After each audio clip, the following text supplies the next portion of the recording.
पार्टियां हैं उसमें एकदम दूध के धुले सत्य हरिश्चंद्र सब हैं। दिमाग में है कि सैया हमार कोतवाल तो मेरा क्या होना है। वो भी जान रहे हैं कि पलटू राम ही को हमने मैनेज कर लिया है। उसके बाद जब ये चुनावी बुखार उतरेगा तो मुझे लगता है परीक्षा तो आज नकल होगी, नहीं तो कोर्ट के आदेश से होगी। बताइए ईओयू के किस अधिकारी की औकात है सिंघल साहब को गिरफ्तार करने की, जबकि कायदे पलटू राम को कि उसमें सिंघल साहब में हमें लगता है कि कोहिनूर का हीरा हो सिंघल साहब कि जब में परीक्षा लीक हुई, पेपर लीक हुआ और मार्च में 5-6 महीना बाद सिंघल साहब के चैम्बर की तलाशी ली गई।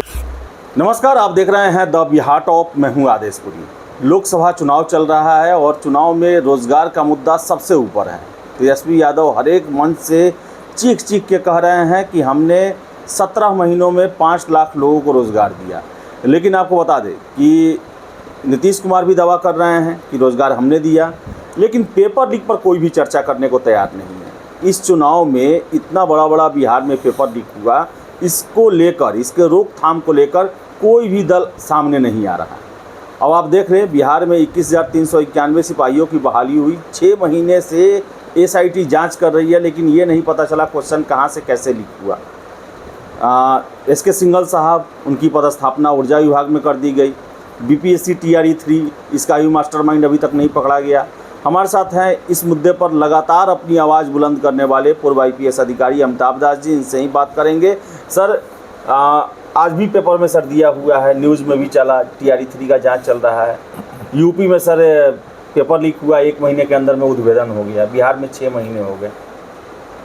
अब देखिए, इस पर तो मैं शुरू से कहता आया हूँ। अभी तो बिहार के संदर्भ में हम बात करें तो बिहार में तो शिक्षा माफिया की पैठ पूरी, मतलब कहिए कि सत्ता के गलियारों में। देखिए, 2-2, 3-3 बड़ी परीक्षाओं में पेपर लीक हुआ है। बीपीएससी की जो 67वीं संयुक्त परीक्षा थी उसमें पेपर लीक हुआ, प्रारंभिक परीक्षा में 2022 की बात है। 2023 में आपको सिपाही भर्ती की परीक्षा में पेपर लीक हुआ, 1 अक्टूबर की बात है, रद्द करनी पड़ी परीक्षा। 2024 में आइए तो 15 मार्च को जो टीआरई 3.0 की परीक्षा थी उसका पेपर लीक किया। अच्छा, किसी में कुछ हुआ है? मैं सिपाही भर्ती की ही बात करूं। सिपाही भर्ती वाले में 1 अक्टूबर को लीक हुआ, 2 अक्टूबर को रद्द हुई परीक्षा। दिसंबर में जो सिंघल साहब बहुत विवादित चेयरमैन थे केंद्रीय भर्ती बोर्ड के, उनको हटा भी दिया गया। 75 एफआईआर हुए टोटल, 75 पूरे बिहार में। ईओयू जो है आर्थिक अपराध इकाई बिहार पुलिस की, वो जांच कर रही है। उसने 22 लोगों का एक लंबा चौड़ा भारी भरकम एसआईटी बनाया है। एक डीआईजी कोई मानवजीत ढिल्लो हैं उनकी अध्यक्षता में। अब उस एसआईटी का ये हाल है कि दिसंबर में, मतलब ये अक्टूबर में परीक्षा लीक हुई, पेपर लीक हुआ और मार्च में 5-6 महीना बाद सिंघल साहब के चैम्बर की तलाशी ली गई। तब तक के लोग पंडित जी से अपना जतरा निकाल रहे थे, लग रहा था। मतलब पूरा आपको सबूत नष्ट करने का मौका दिया जाता है संक्षेप में। उसके बाद फिर सिंघल साहब से 1 महीने बाद पूछताछ हुई, है ना। और अब तो एक और चौंकाने वाली खबर है जो बहुत लोग को नहीं मालूम थी, गुपचुप तरीके से की गई, कि जो सिंघल साहब भर्ती बोर्ड से बेआबरू होकर निकले थे, उनको जो ऊर्जा विभाग में है Bihar state power holding company limited, उसका सुरक्षा सलाहकार बना दिया गया है। अब क्या बात है पलटू राम को कि उसमें सिंघल साहब में हमें लगता है कि कोहिनूर का हीरा हो सिंघल साहब, कि जब डीजीपी से रिटायर किए तो आप भाई सिपाहियों की भर्ती कराइए, वहाँ पर नहीं सफल हुए, वहाँ से हटना पड़ा तो आप सुरक्षा सलाहकार बनिए। कल सुरक्षा सलाहकार यहाँ से हटेंगे तो पता चला कि मुख्यमंत्री के आप सलाहकार बन जाइए। क्या उनको उनमें दिखाई दे रहा है? तो अब जब स्पष्ट है कि मुख्यमंत्री का खुला संरक्षण है सिंघल साहब को, तो बताइए ईओयू के किस अधिकारी की औकात है सिंघल साहब को गिरफ्तार करने की, जबकि कायदे से सिंघल साहब को अंदर होना चाहिए था। अब देखिए, तो इस आदमी ने तो खुलेआम नंगा नाच किया है।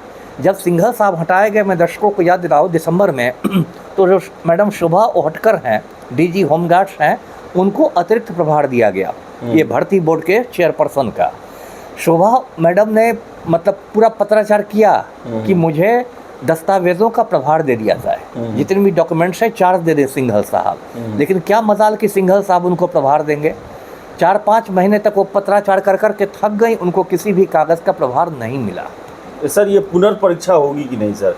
बीपीएससी टीआरई 3 सर 15 मार्च को हुआ, 20 मार्च को रद्द किया गया, उसका भी डेट आ गया कि 10 और 11 जून को होगा। लेकिन अभी तक सिपाही भर्ती को लेकर, नया डेट को लेकर कुछ लोग तो ये भी कह रहे हैं कि परीक्षा इस साल होगी ही नहीं। अब इस साल में तो अभी समय है, अभी तो अप्रैल ही है, अभी तो 8 महीने बचे हुए हैं इस साल।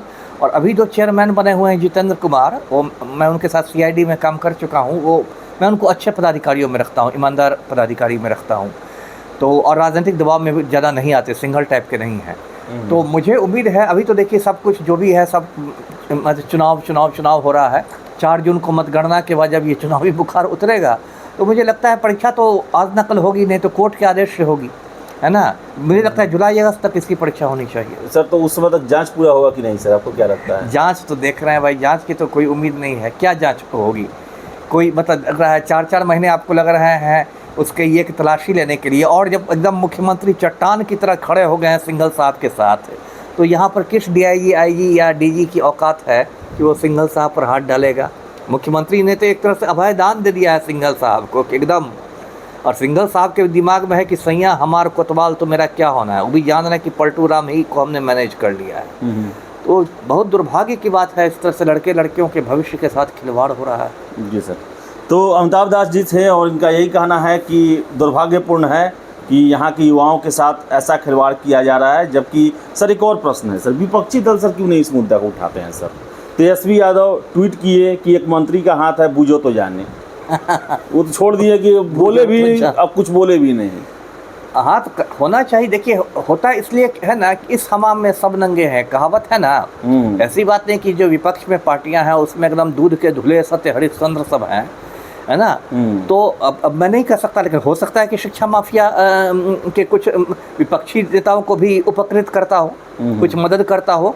आखिर इतना जो चुनाव में प्रचार होता है, इतना जो हेलीकॉप्टर में लोग घूमते हैं, वो रिक्शा वाला तांगा वाला तो पैसा नहीं देता है ना, वो तो ये माफिया वाले पैसा देते हैं, है ना। एक हेलीकॉप्टर का 1-1 घंटे का चार्ज लगता है, आप देखिए कितना लगता है। इतना जो लोग, इन लोगों ने हेलीकॉप्टर को साइकिल बना दिया है, इधर से उधर उधर से उधर घूमते रहते हैं, वो सब पैसा कहाँ से आता है? जी सर। तो बता दें आपको कि विपक्षी दल भी जो है वो इस मुद्दे को छूते नहीं हैं। युवाओं की बात की जाती है, रोज़गार की बात की जा रही है, लेकिन पेपर लीक को लेकर कोई भी कुछ बोलने को तैयार नहीं है। आशा है कि आगे सुधार होगा, परिवर्तन होगा और यहाँ की परीक्षाएं निष्पक्ष होंगी और जो भी पेपर लीक या गलत करेगा उसके खिलाफ कड़ी कार्रवाई की जाएगी। फिलहाल इस वीडियो में इतना ही। वीडियो पसंद आया लाइक शेयर करें, हमारे चैनल द बिहार टॉप को सब्सक्राइब जरूर कर लें। धन्यवाद।